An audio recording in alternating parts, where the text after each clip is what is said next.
semana 13 y la semana 15. ¿Ok? De la semana 15 es corto.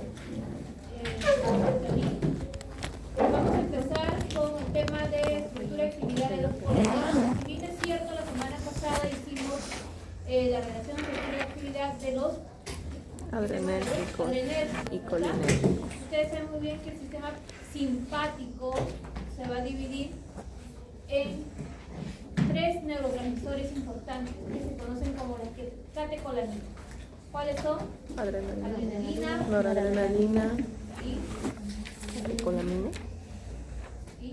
dopamina, ¿verdad? ¿Ok? Ahora, en el sistema parasimpático va a haber un neurotransmisor que se va a conocer como la acetilcolina. ¿Qué es eso?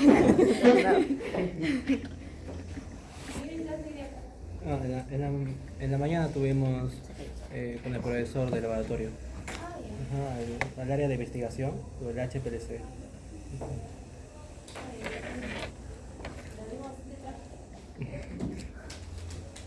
Ya. Entonces, dentro del sistema parasimpático va a haber un neurotransmisor que es la acetilcolina. ¿Okay? Ustedes saben muy bien que el sistema simpático se activa cuando hay estrés, cuando hay huida, ¿verdad? ¿Cómo observamos típicamente la sintomatología de cuando está activado el sistema simpático? ¿Cómo? Sudoración, ¿qué más? Se eleva la presión arterial, hay taquicardia, aumenta la velocidad de conducción. ¿Qué más? Hay midriasis, ¿verdad? ¿La midriasis qué es? Dilatación de la pupila. ¿Y por qué se dilata la pupila en el sistema simpático? Porque cuando estamos en tema de huida, necesitamos visionar bien, o sea, ver, ¿no? Por eso se dilata la pupila. Ahora, en el sistema parasimpático es el sistema que ocurre cuando estamos relajados. Cuando estamos relajados, cuando estamos durmiendo también.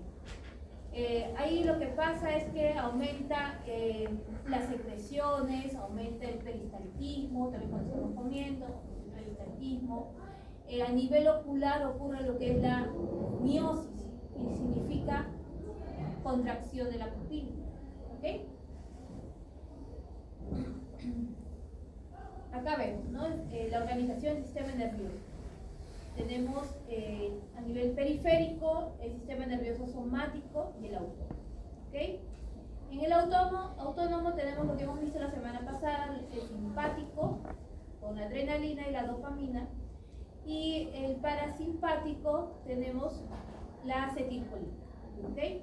Ahora, la acetilcolina va a actuar sobre receptores muscarínicos o receptores nicotínicos. Cuando se habla de receptores nicotínicos, se conoce como receptores que tienen transferencia de carga, o sea, canales iónicos.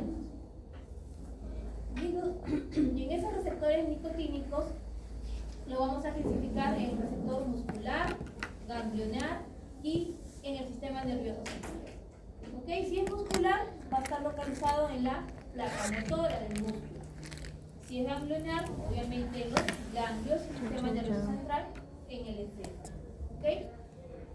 Como les había dicho también, son dos receptores, ¿no?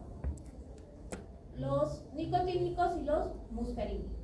Ahora, los muscarínicos son receptores metabotrópicos, es decir, son receptores acoplados a la proteína G. ¿Ok? Dentro de los más importantes de los receptores muscarínicos tenemos el M1, el M2 y el M3, como ustedes pueden observar.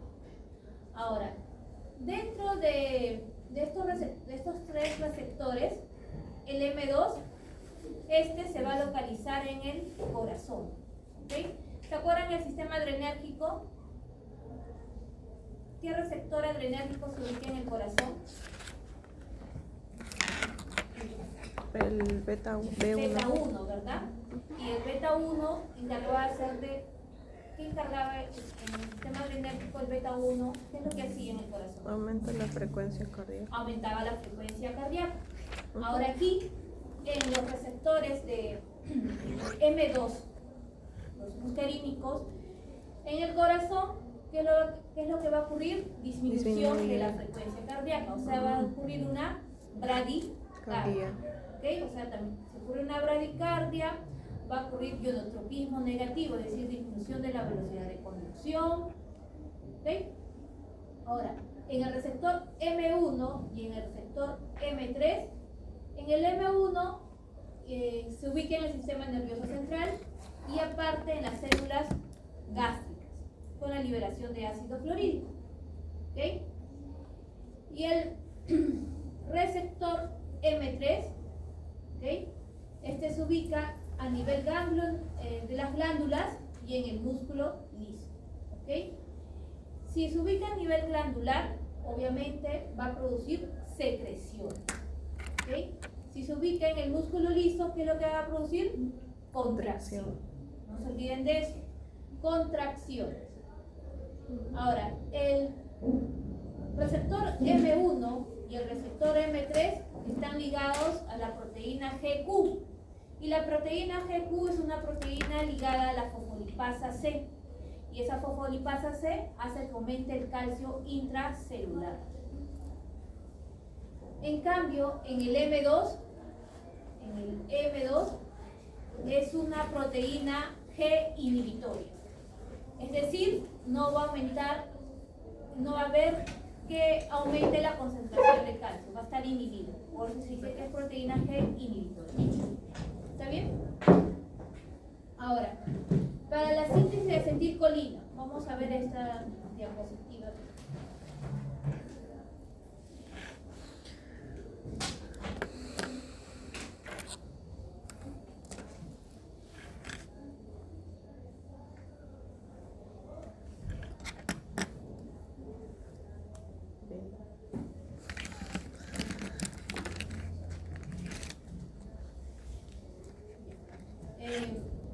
Para la síntesis de ese neurotransmisor va a ocurrir dentro de las neuronas colineras. ¿Okay? Esto va a proceder como base a la serina. Este es el aminoácido de serina. ¿Okay? Entonces, ¿qué es lo que pasa aquí? Viene una enzima. ¿Qué enzima se llama? La serina descarboxilasa. Al decir descarboxilasa, obviamente se va a eliminar carbono y oxígeno en forma de CO2. ¿Ok? Y aquí obtenemos etanolamina. ¿Ok? Entonces, esta etanolamina, mediante otra enzima, que es la metiltransferasa, la colina N-metiltransferasa, va a adicionar grupos metilos a este nitrógeno. ¿Ok? Y vamos a obtener aquí a la colina. Y esta colina, con acción de la enzima, esta colina con acción de esta enzima, que es la acetilcoenzima A, ustedes saben muy bien que la acetilcoenzima A, ¿de dónde viene? La esa es bioquímica, ¿verdad? La acetilcoenzima A viene del piruvato, ¿no? ¿Y el piruvato de dónde viene? De la glucosa. ¿Okay? Por cada glucosa se produce 2 piruvatos. Y el piruvato, para entrar al ciclo de Krebs, se tiene que formar en acetilcoenzima A. El detalle aquí que esa acetilcoenzima A sirve para formar la acetilcolina. ¿Por qué? Esa acetilcoenzima A se va a unir a este grupo de colina mediante la acción de una enzima, que es la colina acetiltransferasa. ¿Está bien? Entonces, ¿qué es lo que va a pasar aquí? Este grupo coenzima sale y se une aquí el grupo acetil con, acá mediante enlace este grupo de colina, y forma aquí la acetilcolina. ¿Ok? ¿Está bien? Entonces, para la síntesis de este neurotransmisor necesitamos de un aminoácido. ¿Cómo se llama el aminoácido? Serina. Ocurre un proceso de descarboxilación un proceso de metil, o sea, reducción al grupo metil o transferencia metil, ¿no? Y aquí la acetilcoenzima A se va a unir a esta colina mediante la acción de una transferasa, donde va a añadir grupos acetilos a este colina y forma aquí la adrenalina. O sea, aquí observamos la molécula, perdón, de acetilcolina. ¿Okay? Aquí observamos esta acetilcolina. Ahora, acá en la imagen viene el impulso nervioso, ¿no? Acá, empezamos de aquí. Entonces, entra la colina con la acetilcoenzima A, que van a formar la colina más la acetilcoenzima A, que forma acetilcolina. Se almacena en forma de vesícula. Llega el impulso nervioso, va a entrar calcio, ¿okay? Va a entrar calcio a esta neurona, y ese calcio, ¿qué es lo que va a provocar? Que se liberen las vesículas donde están almacenadas la acetilcolina.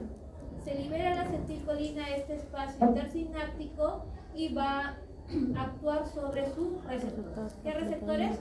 Muscarínicos o receptores nicotínicos. ¿Ok? Entonces, si aquí observamos, si es proteína G, es un receptor muscarínico. Acá dice receptores nicotínicos, donde va a actuar canales de sodio. ¿Ok? Ya, esto es lo mismo. ¿Okay? Pero el detalle aquí importante, cuando la acetilcolina ya actúa sobre su receptor, esta acetilcolina no va a estar todo el tiempo aquí afuera en el espacio intersináptico, va a tener que ser metabolizado o degradado. ¿Por quién es degradado? Por una enzima, que es la acetil, ¿cómo se llama la acetil? Transferasa no, la acetil, la estearasa, porque tiene un enlace extra, ¿no? ¿Por quién va a ser degradado? Metabolizado por la acetilestearasa, ¿ok? Y esta lo va a degradar en dos compuestos, colina y acetato. ¿Está bien? Acá, mire, observamos aquí. Tiene acá un enlace ¿verdad? Entonces, una vez que cumple su función sobre su receptor muscarínico o nicotínico, ya cumplió y ejerció su acción, este va a tener que ser metabolizado mediante una enzima estearasa, ¿ok? Acetilestearasa. Aquí no está, ¿no? ¿En qué lo va a degradar? En colina y acetato. Y esta colina, otra vuelta, ingresa a la neurona para que otra vuelta sea recaptada y se junte con la acetilcoenzima, que viene a ser un producto del piruvato, ¿verdad? Y forme aquí la acetilcolina. ¿Ok? ¿Está bien? Acá, esto nos dice eso, ¿no? La acetilcolina se une, una vez liberada, se une a sus receptores y pues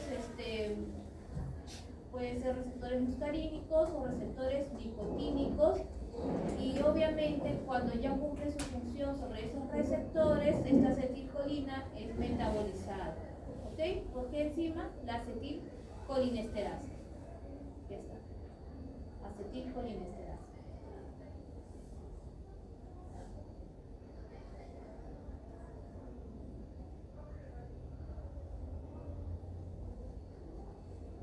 Aquí observamos a la molécula de la acetilcolina. ¿Qué observamos? Este nitrógeno, ¿cómo es el nitrógeno? Es un nitrógeno, una amina que terciario o cuaternario. Cuaternario, ¿verdad? Esto ya es lo que hemos hablado. Ya, esto también es importante. Una vez que la acetilcolina actúa sobre su receptor, esos receptores muscarínicos, le dije entre los más importantes, M1, M2 y M3. Veamos con el M2. ¿Dónde actúa el receptor? Si actúa en el receptor M2, va a actuar sobre el corazón. Si va a actuar sobre el corazón, va a producir una cardia. Va a haber una disminución de la velocidad de conducción. ¿Ok?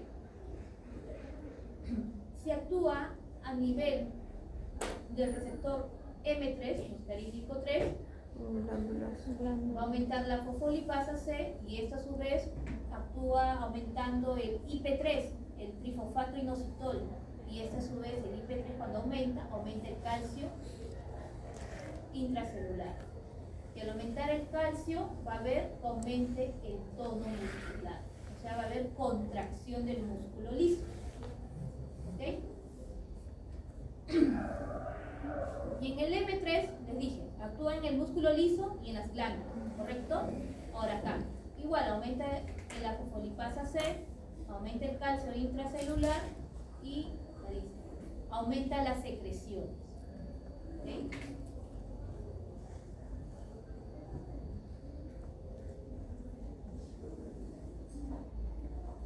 Ahí así.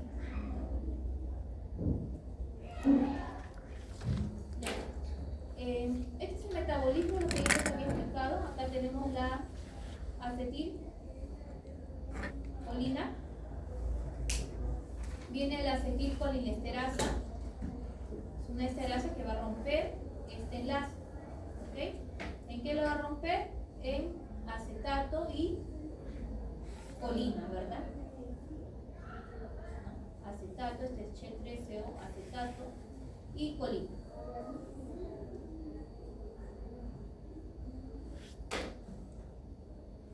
Acá nos dice receptores colinérgicos, es lo mismo que he hablado, ¿no? ¿Cuántos subtipos de muscarínicos hay? En realidad son 5. Entre los más importantes es el M1, M2 y M3. ¿Okay? Acuérdense muy bien que el M1 se ubica en el cerebro y en las células parietales del estómago, ¿no? El M2. No, el M1. Y eso es lo mismo que indica acá.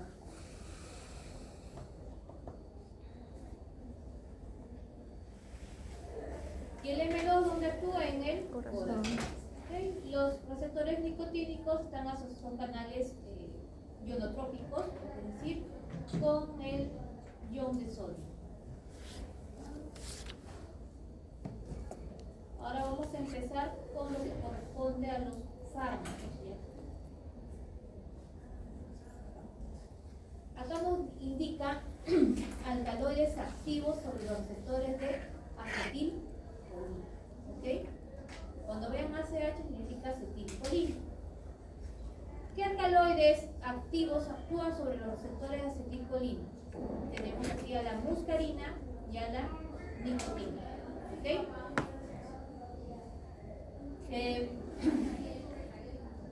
Este alcaloide, ustedes pueden observar, es una molécula muy pequeña, muy lipofílica, y observamos que tiene dos estructuras, ¿no? ¿Qué estructura es esta?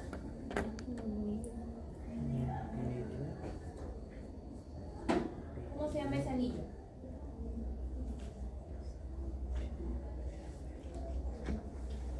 ¿Cómo? No. Piridina. Este es el anillo de piridina. ¿Y este anillo cómo se llama?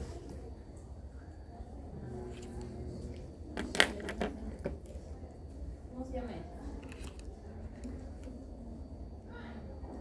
Ciclomina.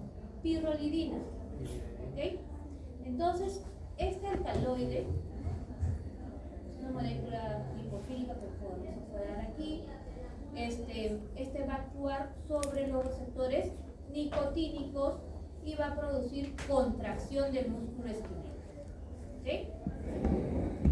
Aquí sobre la muscarina, que es un alcaloide que va a actuar sobre los receptores muscarínicos. ¿Okay? Observamos aquí que tiene un nitrógeno cuaternario. ¿Okay? Y aquí un ciclo. ¿Cómo se llama este anillo?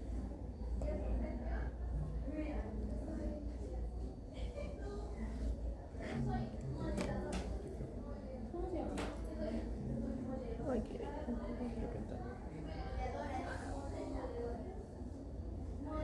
Es orgánica, chica. ¿Cómo se llama?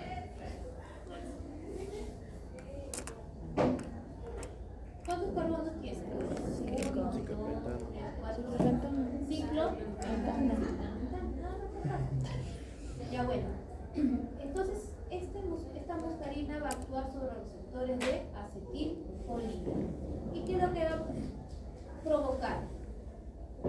Va a provocar igual contracción, aumento de las contracciones a nivel intestinal, va a provocar meiosis, va a aumentar la secreción salival, a nivel colinérgico. Cuando se dice colinérgico, acuérdense muy bien, meiosis. Aumenta las secreciones salivales, aumenta el peristaltismo, disminuye la retención urinaria, es decir, que hay incontinencia urinaria. ¿Okay? ¿Qué más provoca? Hay bradicardia. ¿Está bien? Ese es el que se puede decir síndrome colinérgico. ¿Okay? Ahora aquí, lo más importante, las modificaciones moleculares de la acetilcolina. Vamos a empezar a partir de esto. ¿Okay? Este nitrógeno es un nitrógeno cuaternal. ¿Okay? Acá nos dice grupo amonio cuaternal. ¿Okay? Esto es muy importante porque si este grupo nitrógeno es sustituido por volúmenes constituyentes más grandes, a la molécula le va a dar una propiedad antagónica. ¿Okay? O sea, si acá agrego grupos metilos voluminosos, moléculas o sustituyentes muy grandes, a esta acetilcolina le va a dar la propiedad antagónica, propiedades antagónicas. Pero si es sustituido ese nitrógeno con aminas primarias o secundarias, dan compuestos inactivos. ¿Ok? Entonces, si esto viene a ser, ¿qué pasa si este nitrógeno cuaternario lo sustituimos por volúmenes constituyentes más grandes? Me va a dar a la molécula propiedad antagónica. Pero si es sustituido por aminas primarias o secundarias, pierde actividad. ¿Okay? Ahora, ¿qué pasa si este nitrógeno se cambia por un azufre? La molécula se hace menos activa. ¿Está bien? Entonces aquí hay preguntas más exámenes. ¿Qué pasa? A ver, otra vuelta, ¿no?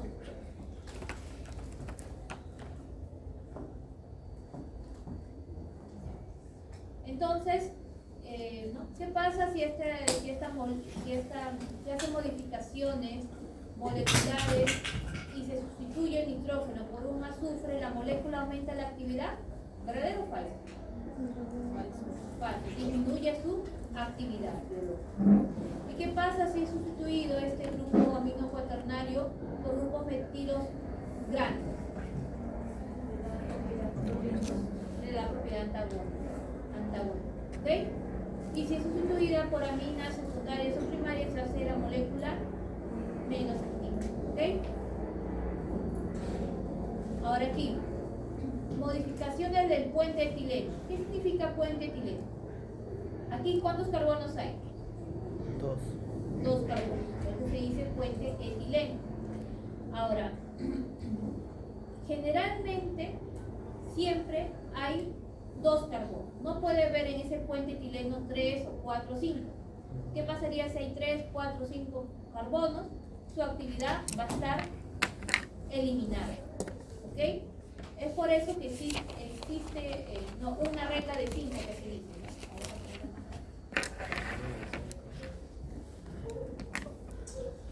Que este es un terminal carbono, ¿correcto?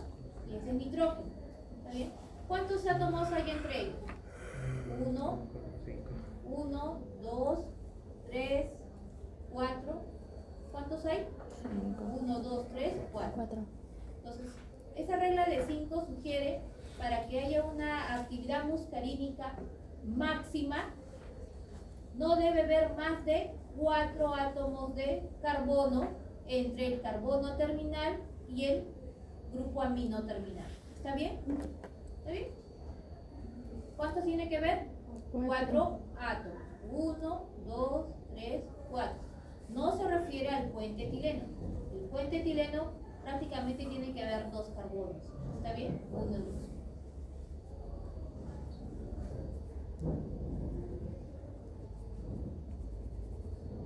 Ya. Sustitución. Cuando ustedes observan aquí, este es un carbono, ¿verdad? Si este carbono, este hidrógeno de este carbono es sustituido por un grupo metilo en posición beta, o sea que está para arriba, cuando se dice que es beta, está para arriba, y cuando se dice que es alfa, está para abajo. ¿Saben esa distinción? Cuando es beta, está pega, cuando sale por Entonces, abajo. en su examen, pongo.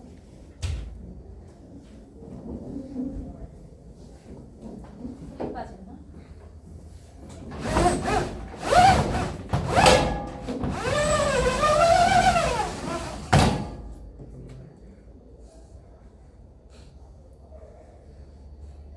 Esto es beta, ¿ok? Cuando ustedes vean esto, ¿sí saben, no? Sí. Eso significa beta y eso significa Alfa. alfa, ¿ok?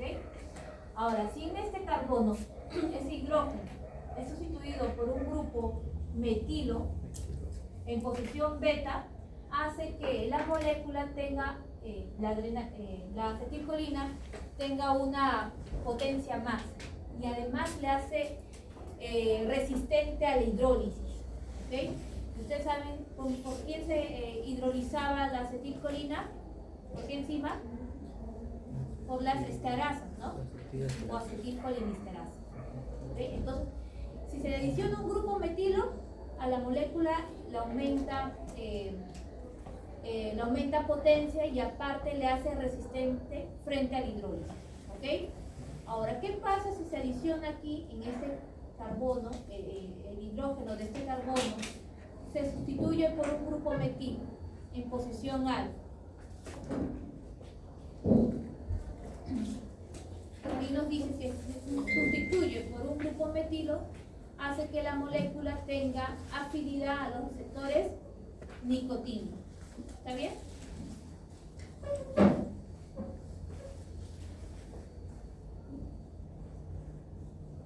¿Está bien? Entonces, así puede ser que vean. Si hay un grupo metilo en la posición beta, aumenta su potencia y es muy resistente frente a la hidrólisis. ¿Ok? Ustedes saben muy bien que la acetilcolina es metabolizada, es hidrolizada, ¿verdad? Por la estearasa, por la acetilcolinesterasa y lo convierte en acetato y colina. ¿Ok? Entonces, esta molécula, al tener grupo metilo en posición beta, le hace muy resistente. Si tiene un grupo metilo en posición alfa, tiene afinidad sobre los receptores nicotínicos. Ahora, ¿qué más? Aquí observamos que tiene un enlace S. Ahora, ¿qué pasa si hay un enlace tioéster, una amida, una acetona, un éter?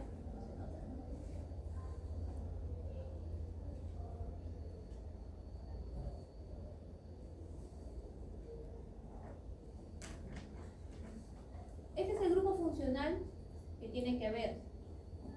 ¿Qué enlace se llama? Enlace éster, ¿verdad?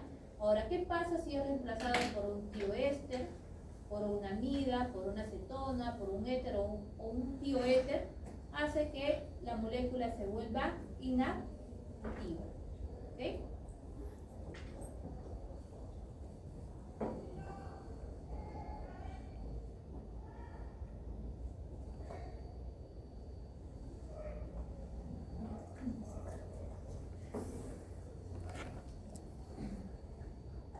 Aquí, en la parte C, modificaciones del grupo aciloxi. ¿Ok?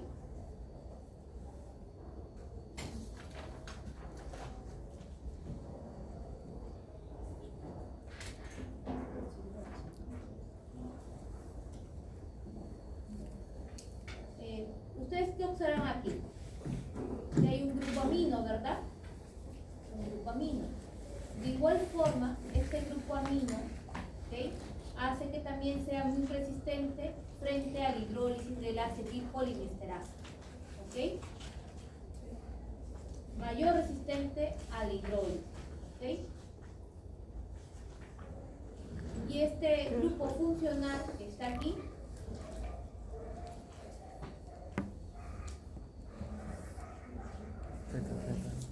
este grupo funcional acá no lo pongo. Ya, este grupo funcional se llama grupo funcional carbamato. ¿Ok? Grupo carbamato.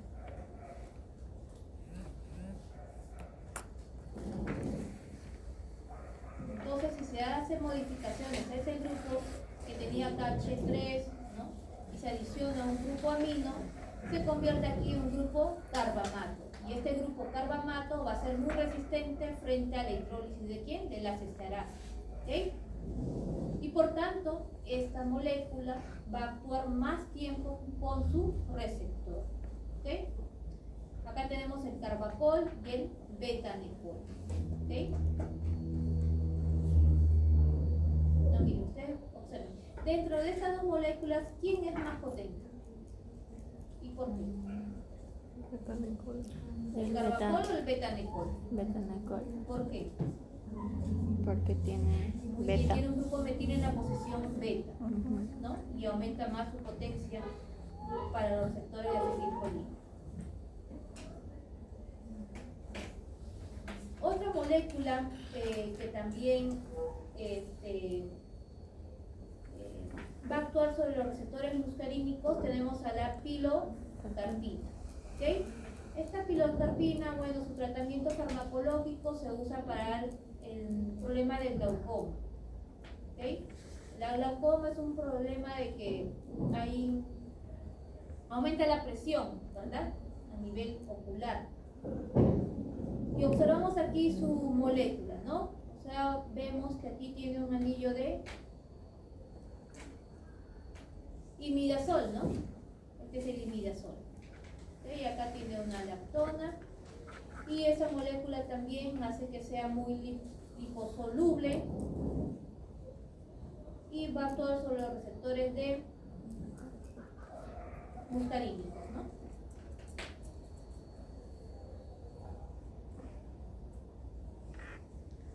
¿Qué amina es acá?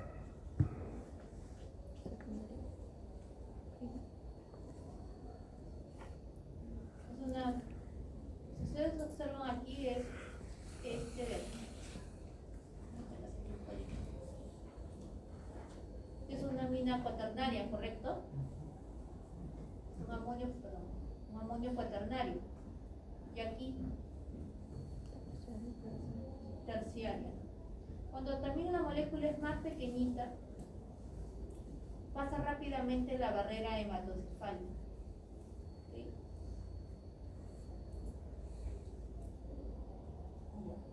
Aquí tenemos la interacción de la pilocarpina con su receptor muscarínico. ¿Okay? Este es la acetilcolina y el de acá es la pilocarpina, ¿no? Estructuralmente observamos que tiene una amina, acá es una amina cuaternaria, un amonio cuaternario, acá es terciario. ¿Okay? Y va a estar enlazado a su receptor muscarínico mediante enlaces iónicos, enlaces covalentes también a su receptor. ¿Okay? Ahora vamos a ver fármacos inhibidores de la enzima de la acetilcolinesterasa. Es decir, van a inhibir a qué?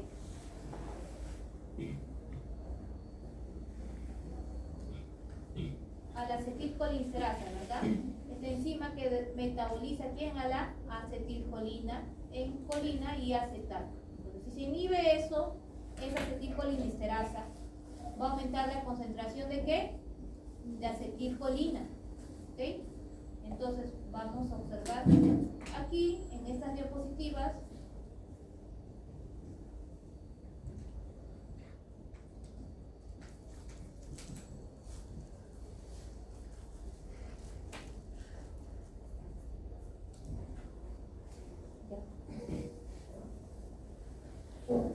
aquí tenemos moléculas, fármacos que van a inhibir a esa enzima de la acetilcolinesterasa. Estas moléculas que vamos a ver más adelante ahorita, se conoce como los carbamatos. ¿Okay? Dentro de ese grupo de los carbamatos tenemos la neostigmina, la fisostigmina, ribastigmina, etc. ¿Qué es lo que va a hacer? Va a inhibir reversiblemente a esa acetilcolinesterasa. Al decir reversiblemente, significa que puede durar un tiempo de esa inhibición de 1 hora o 2 horas. ¿Ok? De media hora hasta 2, 3 horas, esa inhibición. ¿Ok? Ahora, también va a haber órganos fosforados que van a inhibir a esa enzima de acetilcolinesterasa irreversiblemente. Eso ocurre cuando hay intoxicaciones con órganos fosforados, ¿no? Alguien consume un raticida, un veneno para ratas, cucarachas. ¿Qué es lo que pasa? Se intoxica, ¿verdad? Hace que aumente la concentración de ese neurotransmisor de acetilcolina. ¿Por qué está aumentando esa concentración de acetilcolina? Porque se ha inhibido aquí encima a la esterasa, por tanto no puede degradar y va a originar el síndrome colinético. Cuando una persona está intoxicada con un órgano fosforado, ¿qué se observa? Bastante salivación, espuma. ¿Qué más? ¿Han visto una persona intoxicada? ¿Convulsiones? Convulsiones. ¿Por qué hay convulsiones? Ustedes saben muy bien que la acetilcolina a nivel del músculo liso que origina contracciones musculares, va a haber bastantes convulsiones. ¿Qué más? Se va a orinar, va a haber incontinencia urinaria, va a haber bastantes contracciones a nivel digestivo. Va a disminuir la frecuencia cardíaca, es decir, va a haber una bradicardia. Entonces eso es lo que origina los órganos fosforados. Tenemos el malatión, el paraxón, que esas moléculas hacen que inactiven a la acetilcolinesterasa. ¿Ok? Esa es una forma irreversible. Entonces vamos a empezar aquí tenemos la enzima de la acetilcolinesterasa. ¿Okay? Esta enzima de la acetilcolinesterasa, como ustedes pueden observar, tiene aminoácidos terminales a la tirosina, a la serina, a la histidina, al aspartato glutamato. ¿Ok? Entonces aquí al centro tenemos la acetilcolina. Vemos muy bien que la acetilcolinesterasa degrada pues a la acetilcolina en acetato y colina. Entonces aquí se une a su receptor de la acetilcolinesterasa y va a romper ese enlace. ¿Okay? ¿Qué aminoácidos terminales de la acetilcolinesterasa actúa aquí para que se pueda liberar el enlace, se romper ese enlace S? Actúa la serina, que tiene un hidroxilo terminal, y la histidina, que tiene un anillo de imidazol. Aquí lo vamos a observar. Entonces, aquí tenemos la serina y la histidina, ¿no? La serina de la acetilcolinesterasa tiene el grupo hidroxilo y tiene un anillo de imidazol en este aminoácido base. Entonces aquí ocurre una serie de reacciones químicas de sustitución, de eliminación, donde son 4 etapas, ¿okay? En donde va a haber, observamos que va a haber pérdida de agua, este nitrógeno se está llevando un hidrógeno de este oxígeno, es decir, este nitrógeno es un electrófilo o un nucleófilo.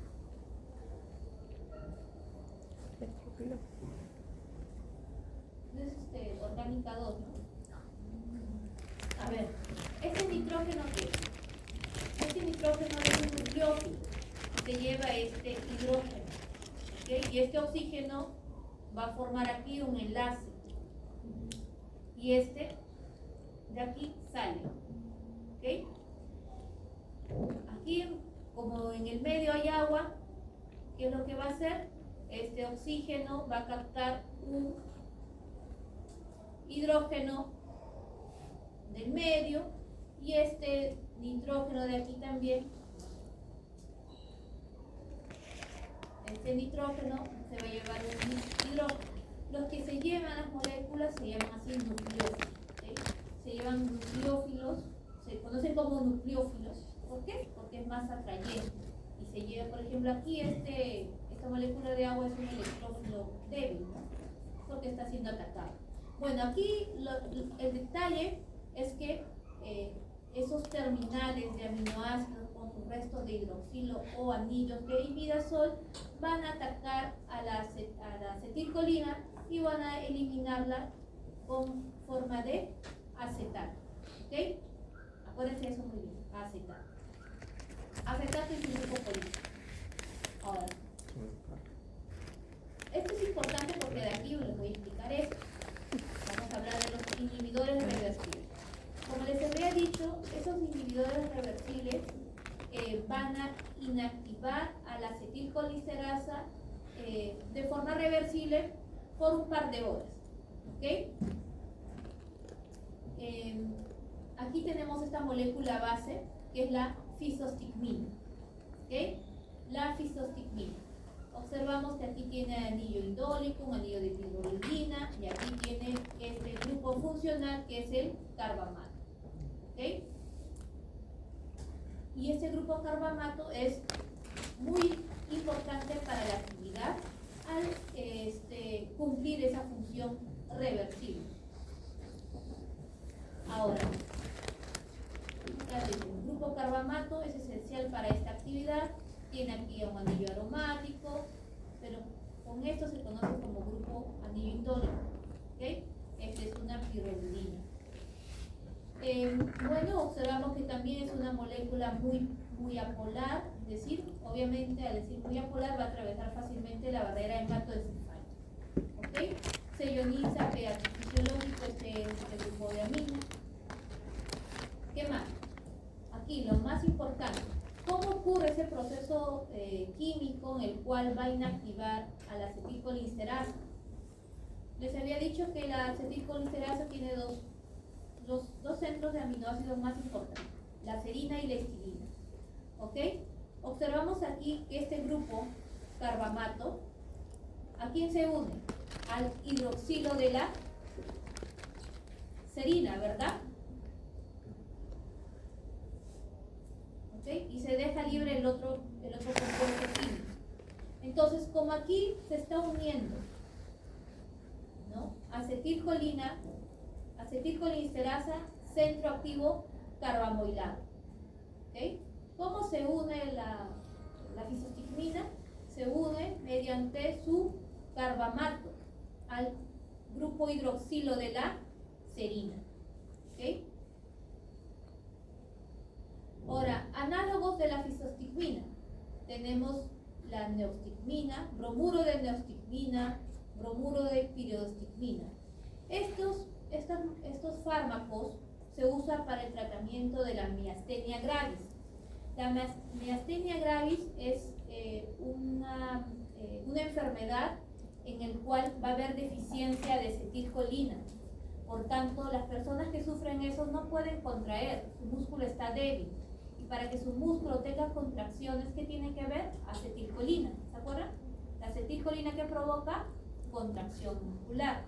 Entonces, si la acetilcolina, si hay baja concentración de acetilcolina, va a ser degradada rápidamente por la acetilcolisterasa. Es decir, no va a tener esas personas que sufren de esa enfermedad de miastenia gravis acetilcolina. Entonces, yo quiero que dure más tiempo esa acetilcolina en ese espacio intersináptico para que actúe sobre su receptor. Entonces tiene que haber un inhibidor, ¿verdad? Ese inhibidor va a hacer que actúe sobre la acetilcolisterasa para que no se degrade esa acetilcolina y pueda actuar mayor tiempo sobre su receptor y pueda ocurrir la contracción muscular. ¿Está bien? Entonces, esos fármacos se usan cuando hay deficiencia de acetilcolina en placa motora del músculo esquelético. ¿Ok? Otra molécula es el carbaril, ¿no? Que se actúa como antiparasitario.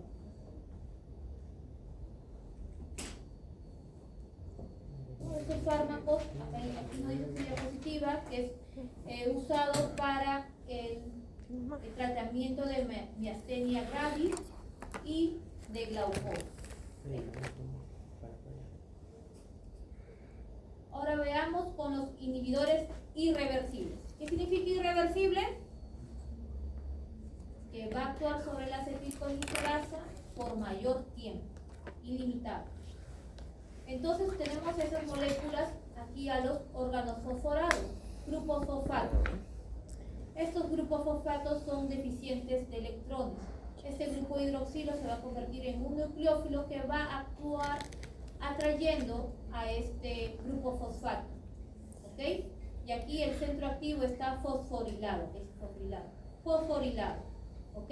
Entonces va a ser intermitente ese tiempo de duración hasta que venga otro fármaco y pueda contrarrestar ese grupo fosfato que salga del grupo hidroxilo de la serina, ¿no? ¿Qué órganos fosforados insecticidas? Entre los más conocidos, ¿ya? El paratión, el malatión y el parós. ¿Ok? También se usa aquí el ecotiofato, pero esa no se usa ya tanto actualmente. ¿Okay? Para el glaucoma. Bueno, acá tenemos la flostigmina y el sarin que se usaban pues en la Segunda Guerra Mundial. Ahora, para que se pueda revertir, pueda salir ese grupo fosfato del grupo hidroxilo de la serina, hay un compuesto, un fármaco, que se conoce como la pralidoxima. Esta pralidoxima se va a llevar ese grupo fosfato y se va a recuperar el centro activo de la enzima colinesterasa. ¿Okay? Entonces, si hay una persona intoxicada con insecticida, organofosforado, raticida, veneno, ¿qué es lo que se hace en primera elección? Se da ese medicamento, la pralidoxima. ¿Okay? Su mecanismo de acción, como ustedes pueden observar, este grupo hidroxilo es un nucleófilo que ataca a este electrófilo. Es una reacción química de eliminación E1, ¿no? Perdón, E2. Bueno.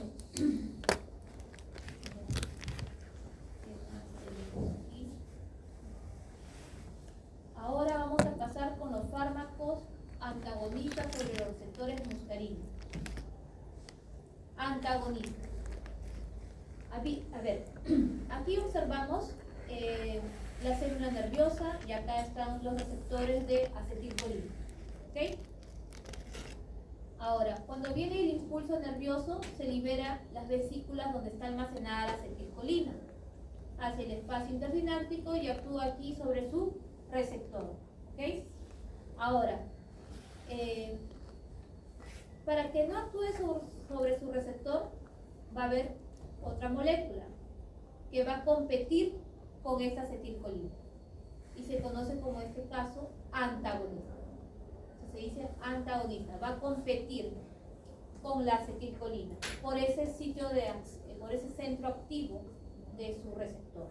¿Ok? Dentro de esta clasificación de antimuscarínicos, ¿no? Fármacos antagonistas sobre los receptores muscarínicos o antimuscarínicos, también se dice. ¿Ok? Esto se usa para el tratamiento antiespasmódico, disminuir las contracciones o los dolores a nivel intestinal, medicación preanestésica, reducción de las secreciones gástricas, a nivel oftalmológico, para examen de fondo de ojo. Ustedes saben muy bien que la acetilcolina que producía, ¿qué producía? Midriasis, miosis, ¿verdad? Que significa contracción. Entonces, si se pone un fármaco antimuscarínico, ¿qué es lo que va a hacer? Va a producir midriasis, va a aumentar, se va a dilatar. ¿Ok? También se usa para el tratamiento de Parkinson. ¿Ustedes se acuerdan qué era el Parkinson? Movimiento involuntario, pero a nivel bioquímico significaba de que había baja concentración de ¿qué? De dopamina y alta concentración de acetilcolina. ¿Está bien? Entonces esas personas que sufren de Parkinson, sus movimientos son involuntarios, ¿no? Hay bastantes contracciones. Entonces, para evitar esas contracciones se tiene que dar un fármaco antimuscarínico que elimine esas contracciones. Entonces, antimuscarínico, es decir, que compita con la acetilcolina. ¿Ok? Acuérdense muy bien, cuando hay la acetilcolina actúa sobre sus receptores del M2 que producía bradicardia. Pero si una persona tiene bradicardia, ¿qué es lo que se tiene que hacer? Bloquear esa acetilcolina, ¿verdad? Sí. Entonces, por eso se dice acá tratamiento de bradicardia. ¿Okay? Y también para el tratamiento de la incontinencia urinaria.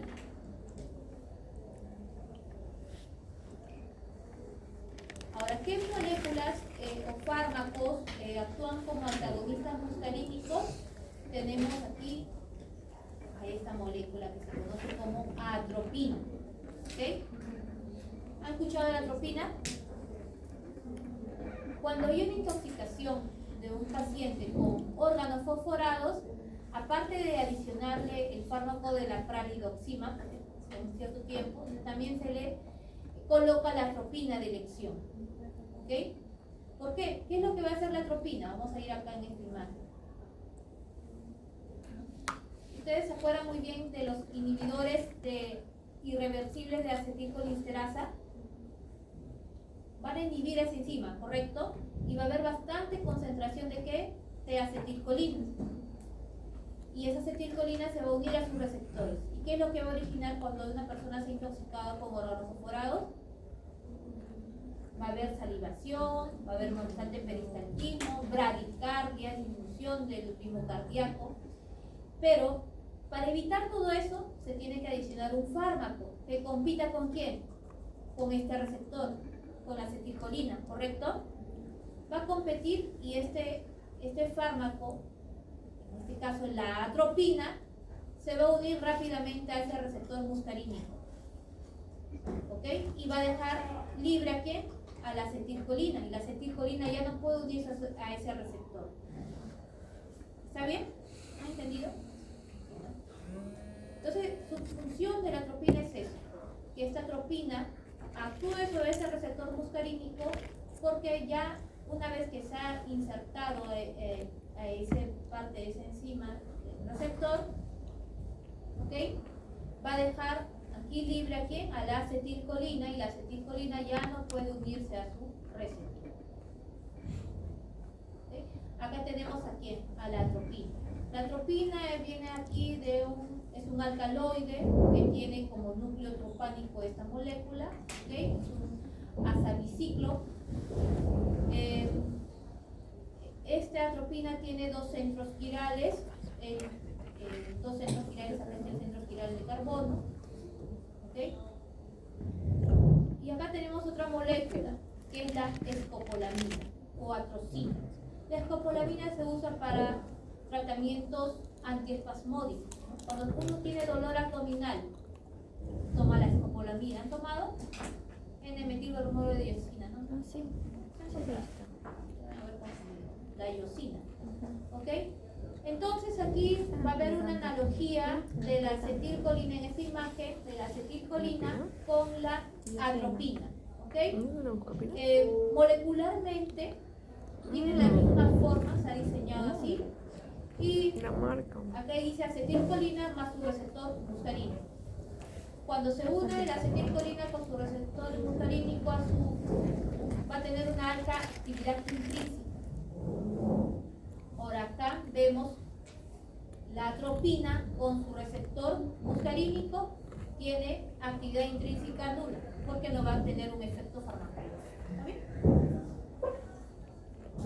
Acá observamos la acetilcolina, ¿no? Se une a su receptor muscarínico, y la atropina, ¿no? Que va a tener una actividad intrínseca nula. ¿Ok? Acá vemos la molécula de la atropina. Tiene que tener un grupo metilo. ¿Okay? Siempre tiene que tener este grupo metilo. Tiene que tener un nitrógeno. ¿Okay? Este nitrógeno, cuando está en la sangre, se va a ionizar, se va a convertir en una amina cuaternaria. ¿Ok? Va a aumentar su actividad antimuscarínica, va a bloquear va a tener una alta acción bloqueante a su receptor. ¿Ok? Aquí también observamos de que al tener este va a ser el carbono quiral, está como asterisco aquí, la forma farmacológica más activa es cuando está en la posición L. ¿Okay? En cambio, cuando está en D, no tiene actividad antimuscarínica. Acá, aquí este es el carbono quiral. Ese carbono quiral tiene dos, positivo y negativo. Cuando está en la posición L, va a tener actividad farmacológica. No se olviden de eso, ¿no? En la posición D, no va a tener actividad farmacológica. Es decir, no va a tener actividad antimuscarínica.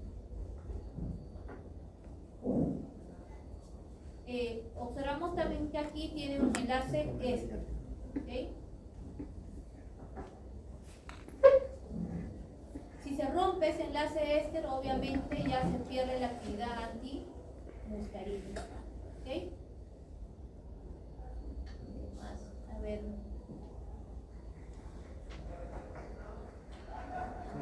Análogos semisintéticos de alcaloides de tropano.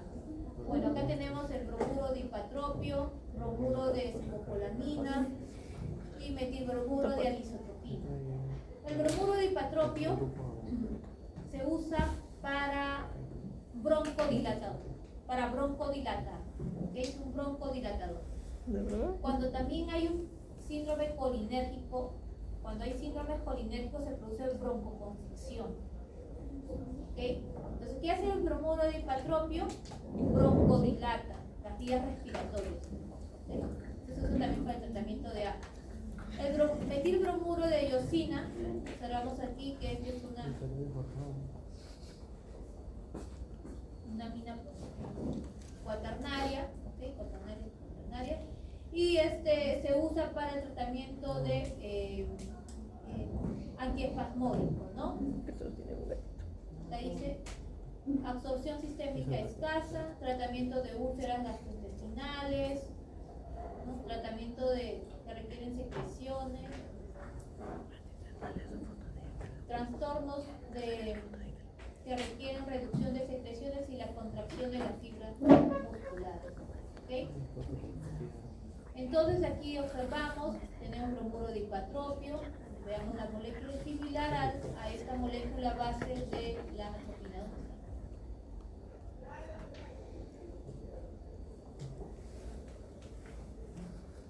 Todas estas moléculas van a tener ese núcleo tropano. No se olviden, núcleo tropano.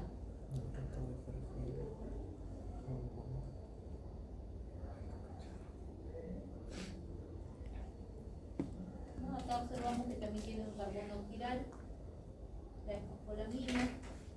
Y bueno, eso sería todo respecto a lo que es los colinérgicos, ¿ok?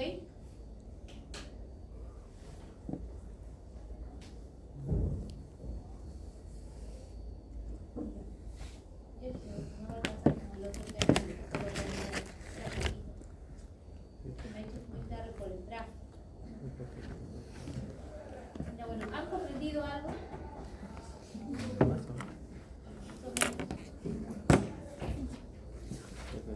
Hoy tienen clase, ¿no?